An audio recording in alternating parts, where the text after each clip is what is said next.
Assalamualaikum warahmatullahi wabarakatuh. Selamat datang kembali di channel Anwarul Huda TV. Bagi Anda yang baru berkunjung ke channel ini, perlu Anda ketahui bahwa channel ini akan mengulas berbagai hal yang berhubungan dengan dunia Islam, baik sejarah, kisah ulama, maupun tentang keilmuan. Dan tidak lupa pula, Anwarul Huda TV menyajikan lantunan-lantunan sholawat dan pengajian-pengajian yang diasuh langsung oleh Kiai Haji Baidowi Muslih, pengasuh Pondok Pesantren Anwarul Huda, Kota Malang, Jawa Timur. Dalam video kali ini, Anwarul Huda TV akan menginformasikan 7 fakta unik tentang Gus Dur yang mungkin belum kalian ketahui. Membela minoritas, menjunjung toleransi, itu saja kok repot, itu saja kok repot. Menjadi muslimin, menjadi Indonesia, itu saja kok repot, itu saja kok repot.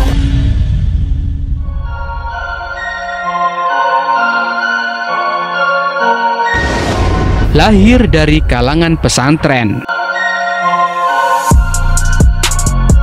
Secara genealogi, Kiai Haji Abdurrahman Wahid atau Gus Dur lahir dari pasangan Kiai Haji Wahid Hashim, putra pertama dari pendiri Pondok Pesantren Tebu Ireng Jombang, Kiai Haji Hasyim Asy'ari. Ayah Gus Dur ini menikah dengan ibunya Solihah, putri dari pendiri Pondok Pesantren Mambul Ma'arif Peterongan Jombang, Kiai Haji Bisri Syamsuri.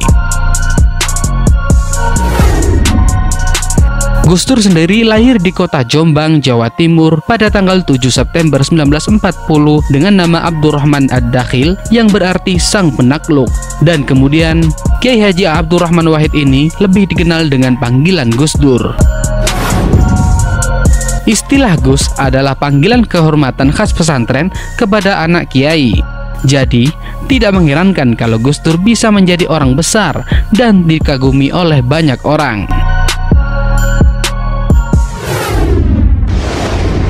Hidup di lingkungan pesantren. Gus Dur sejak kecil hidup di lingkungan pesantren, yang dimana pesantren mencetak para tokoh yang secara kualitas ilmunya tidak diragukan lagi. Begitu pula komitmen dan kesetiaan cintanya kepada negara Indonesia. Belum lagi, kakek Gus Dur dari jalur ayah maupun ibu adalah termasuk dari pendiri organisasi Islam terbesar di Indonesia, yaitu Nahdlatul Ulama atau NU. Melakukan perjalanan spiritual. Gus Dur pernah melakukan perjalanan spiritual dengan mengunjungi makam para wali songo dengan berjalan kaki. Selain itu, beliau juga dikenal memiliki pengetahuan yang lebih dari umumnya, yaitu mengetahui makam para ulama yang sudah lama makamnya tenggelam, bahkan sudah tidak dikenal oleh masyarakat. Gus Dur menikah dengan santriwatinya.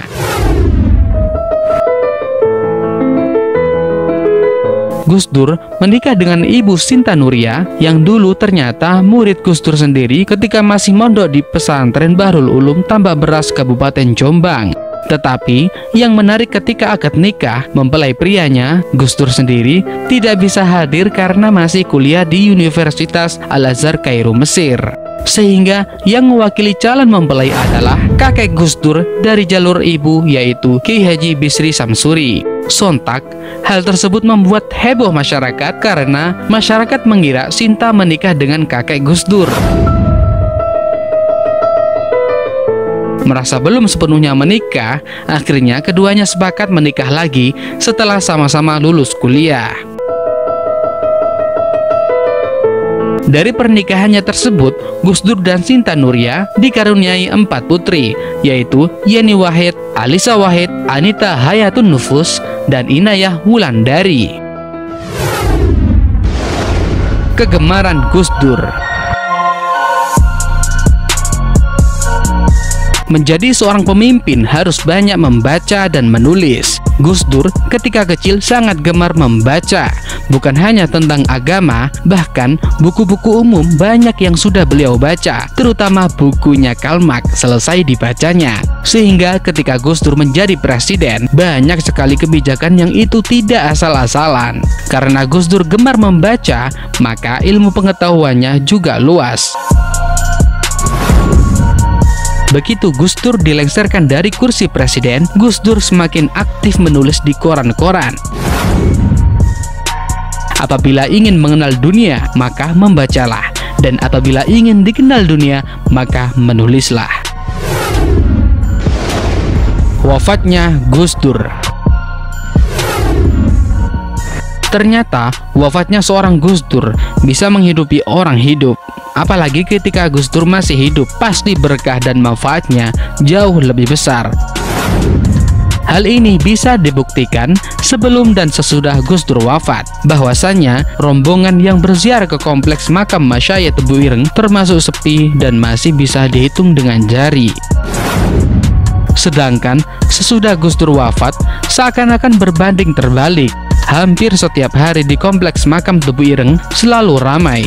Sampai malam pun para peziarah tidak pernah sepi, sehingga ekonomi warga yang tinggal di sekitar area Dusun Tebu Ireng secara tidak langsung mengalami peningkatan finansial.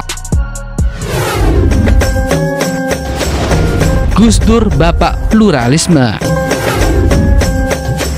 Gus Dur yang terkenal dengan Bapak Pluralisme membuat masyarakat Indonesia, khususnya etnis Tionghoa dan anak keturunan mantan tahanan politik tahun 1965 menjadi aman dan nyaman hidup di Indonesia. Gus Dur dengan penuh kearifan dan bijaksana merangkul mereka. Gus Dur pernah berkata, kemajemukan harus bisa diterima tanpa adanya perbedaan.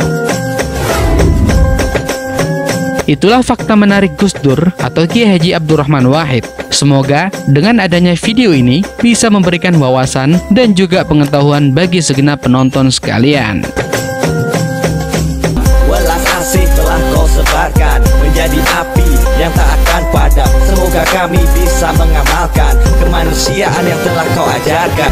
Membela minoritas, menjunjung toleransi, gitu saja kok